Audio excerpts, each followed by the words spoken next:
MNP reported this week that almost half of Canadians are $200 from insolvency. That means that they're about to default on a debt or other legal payment.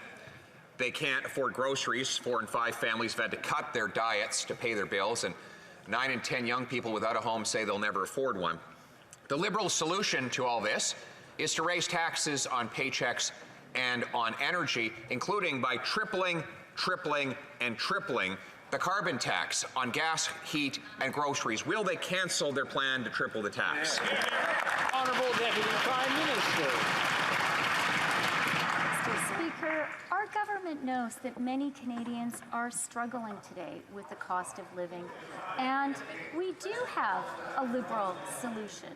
The GST tax credit that will give up to nearly $500 to Canadian families. 11 million households will be supported. And you know what else is good news, Mr. Speaker? That's not just a Liberal solution. That is a solution unanimously supported by all members of this House. I'm looking forward to that measure coming on third reading to the House so we can get that support to Canadians. The Honourable Leader of the Opposition. Problem is, the government wants to tax it all away. In fact, they want to triple the carbon tax on gas, heat, and groceries. This at a time when Vancouver's gas prices hit $2.40 a litre.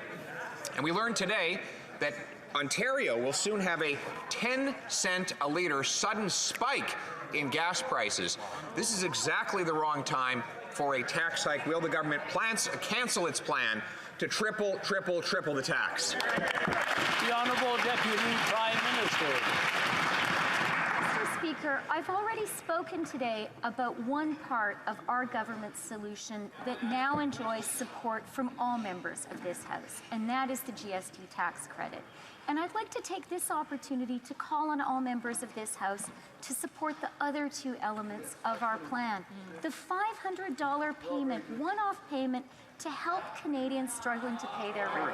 Surely that makes sense to everyone. And supporting Canadian kids to be able to go to the dentist.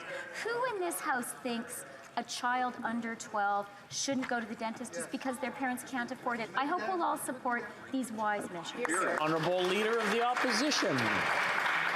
1,000 days ago today, the IRGC, a terrorist group, murdered 55 Canadian citizens.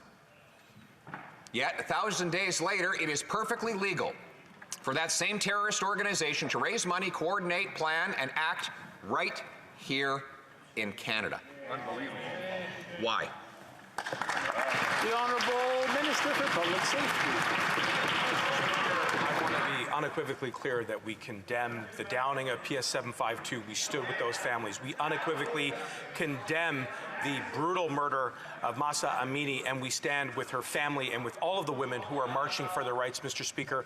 I want to be clear that Canada will never be a safe haven for any IRGC operative, for anyone who supports terrorists. We have taken tangible, consequential action, and we will continue to deliver consequences so that we can stand up for human rights here and around the world. That's the Honourable Leader of the Opposition. But Canada is a safe haven for this terrorist group, which killed 55 Canadian citizens by shooting down a civilian aircraft. The government has the legal authority today to list that group as a terrorist entity, banning it from raising money, operating, coordinating, or in other ways existing here in this country. 1,000 days after this murder of our citizens, they have not done so. Why? The Honourable Minister. Mr. Speaker, I would hope that all members are united in standing with the families of PS 752, which is what we did right from the outset by repatriating bodies so that the families could grieve with them, which we did by creating pathways so that families could be reunited here in Canada, which is what we are going to continue to do in calling for consequences, real tangible consequences for those perpetrators of the downing of PS 752. Mr. Speaker, we have listed the IRGC codes for us. We have ensured that Iran is listed as a state that supports terrorism, and we will deliver more sanctions to stand up for human rights here and around the world.